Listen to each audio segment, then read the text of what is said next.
On August 14th, 2024, the Federal Trade Commission announced a final rule that will combat fake reviews and testimonials. All parties involved in influencer marketing or companies that have significant e-commerce businesses need to know about these rules, what they prohibit, and the consequences for violating them. Joining me to break down these new rules is fellow Weintraub partner Jessica Marlow on today's installment of The Briefing.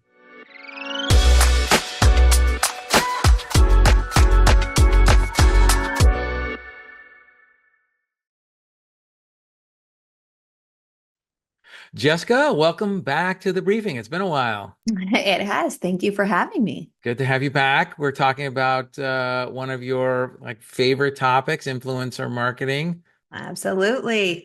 FTC, they're coming up with new rules all the time, so I'm excited to dig in. Yeah, yeah. Well, so let's start out with a rule that I think a number of online brands, companies that have significant online businesses will find maybe problematic. So the FTC says that it's an unfair or deceptive act or practice and a violation for a business to provide compensation or other incentives in exchange for the writing or creation of consumer reviews expressing a particular sentiment, whether negative or positive, regarding a product, service, or business that is the subject of the review. So, in other words, no pay to play for consumer reviews. Now, according to the FTC notes, this section doesn't address testimonials, such as a blogger or an influencer paid review. This section only applies to consumer reviews. Also, the FTC pointed out that this section doesn't prohibit paid or incentivized consumer reviews, only those where the compensation is provided in exchange for expressing a specific sentiment.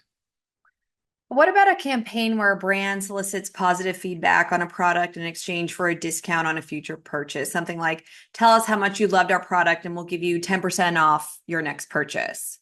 So the FTC that just because a business expects a review to be positive doesn't mean that there is an express or an implied requirement that the review needs to be positive to obtain an incentive. The condition that the review needs to be of a particular sentiment in exchange for the incentive, it needs to be expressed or implied by the circumstances. However, let's be clear that review gating, where a business only asks for positive reviews for customers while filtering out negative reviews, is itself illegal. And the rule also says that companies are prohibited from creating, writing, or selling fake reviews or testimonials. So this would prohibit reviews attributed to a person that doesn't exist. And this would include like AI generated fake reviews, but not necessarily AI generated summaries of actual reviews or reviews by real people who do not have actual experience with the business, its products, or its services, or that maybe misrepresent their experience of the person giving it. The rule also prohibits businesses from buying fake reviews or testimonials or disseminating such reviews or testimonials when the business knew or should have known that the reviews or testimonials were fake or false. So, something to think about for brands or agencies that contract directly with influencers. Make sure that your agreement requires actual use of the reviewed product and that the review reflects the reviewer's actual experience. Yeah, I agree with that. I think having that rep and warranty in an agreement is a way that a business can say, well, there's no way that I should have known that these testimonials given by this person are fake. They had no personal knowledge of the product, or these reviews or testimonials did not actually reflect their own personal experience because the contract had these reps and warranties that said that the person giving the testimonial had to use it and that they could only give their personal experience as a testimonial. So that's a really good point.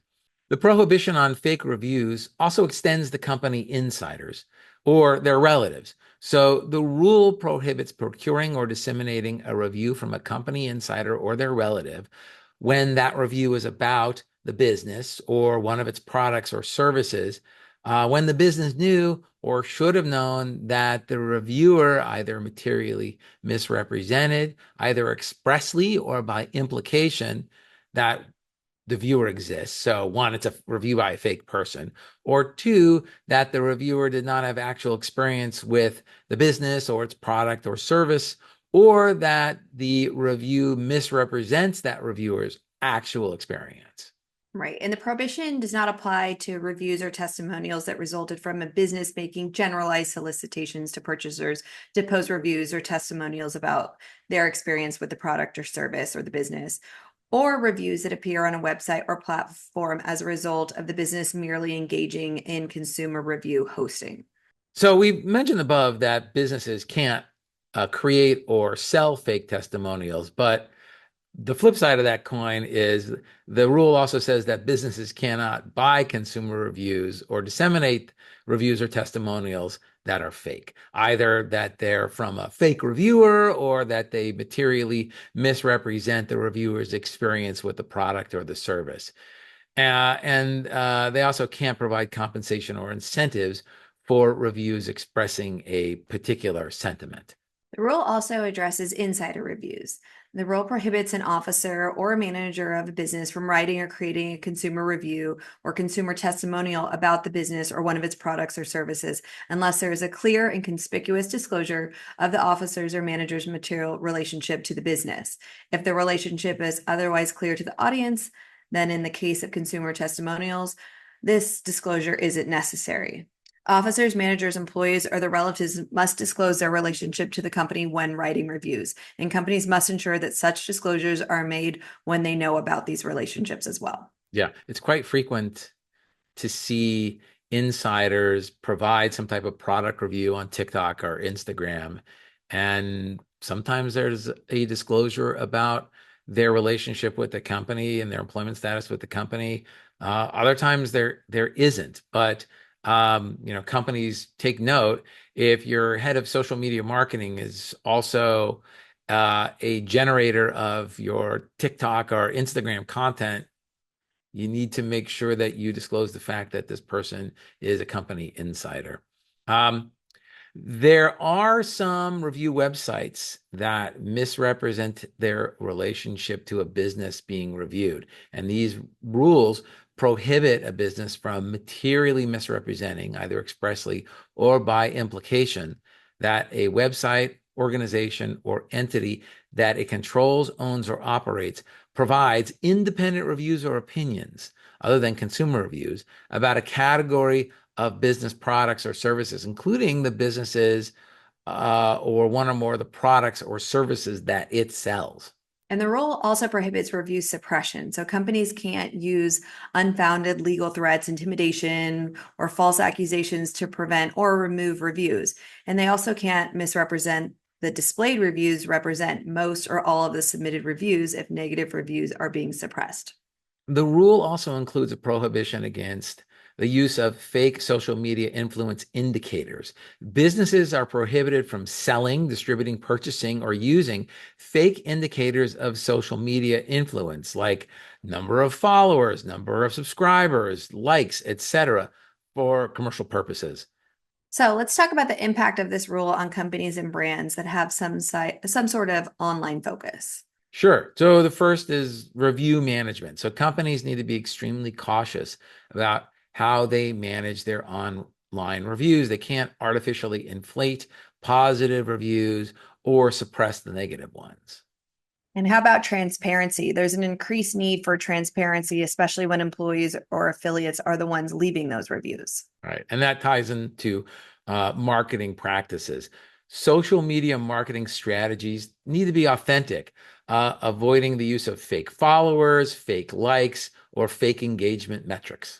And let's focus for a second on customer feedback. Companies should really focus on genuine customer feedback rather than incentivized or manipulated reviews. And then let's not forget the lawyers, legal compliance. Online businesses need to establish clear policies and training to ensure compliance with these rules across all digital platforms. And might I suggest maybe an audit of these practices every year or so, because as we know, the FTC is always either changing rules or adopting existing rules to fit current times. Absolutely. I think that plays into platform responsibility. If a company hosts reviews on its platform, it needs to ensure fair representation of all reviews. Influencer partnerships. When working with influencers or celebrities, companies must ensure proper disclosure of relationships and the authenticity of the testimonials given by those influencers or celebrities. Agreed. Now, these regulations aim to create a more honest and transparent online marketplace. At least that's the goal of the FTC. And this could potentially, level the playing field for businesses, but it requires more diligence in managing a business's online presence and managing both negative and positive customer feedback. Thank you for joining us for today's episode of The Briefing. We hope you found this episode informative and enjoyable. If you did, please remember to subscribe, leave us a review, and share this episode with your friends and colleagues. And if you have any questions about the topics we covered today, please leave us a comment.